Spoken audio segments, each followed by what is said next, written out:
మీరు స్క్రిప్ట్ అమ్మవారు కావాలని వచ్చారండి. చేసి హిందువులను కించపరచుకుంటా చూడండి అట్లా అమ్మాయి ఇప్పుడు మధ్యలో కనిపించింది, పార్వతి గుడిలో అమ్మాయిలు కనిపిస్తున్నారు అని ఎట్లా మాట్లాడతారండి మీరు? ఇప్పుడు పార్వతీ మాత ఉంది.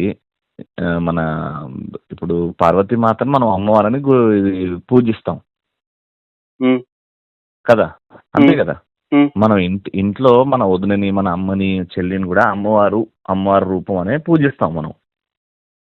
ఎవరైనా ఆడవాళ్ళను అమ్మవారి లెక్కనే చూస్తాం, కాదని అంటలేను. కానీ మీరు అంతే. స్క్రిప్ట్లలో మీరు ఈ రకంగా కించపరుచు చేయడం ఎంతవరకు కరెక్ట్ అని నేను అడుగుతున్నా.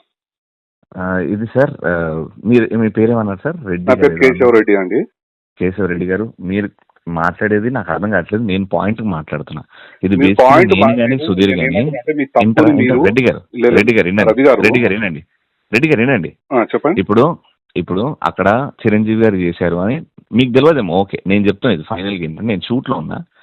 ఇప్పుడు నేను కానీ సుధీర్ కానీ మాకు అది చూపించి ఇది చెయ్యాలి అన్నారు. చిరంజీవి గారే చేశారు కదా, అప్పుడు ఏమనలేదు. అంటే నందీశ్వరుణ్ణి తెచ్చిపెట్టినప్పుడు మేము షూస్ కూడా ఇప్పేసి స్టేజ్ మీద ఉన్న వాళ్ళందరి చేత షూస్ ఇప్పించేసి, ఎందుకంటే దేవుడు ఉన్నాడు కాబట్టి షూస్ ఇప్పించేసి మేము ఆ స్కిట్ చేసాం. చిరంజీవి గారిని ఏమనలేదు, అది కరెక్ట్ ఏమో. అండ్ అమ్మాయిని మనం అమ్మవారు అంటున్నాం 20 ఏళ్ల కాబట్టి క్రితం ఏం జరిగిందని నాకు తెలియదు. ఒక నిమిషం నేను అది ఏమంటున్నా, ఒక్కసారి తెలుసుకోండి. నేను ఒక నిమిషం, నాకు అప్పటి అవసరం లేదండి. నేను ఏమంటున్నా, ప్రస్తుతం ఏదైతే మీరు చేసిరో అది కరెక్ట్ కాదండి.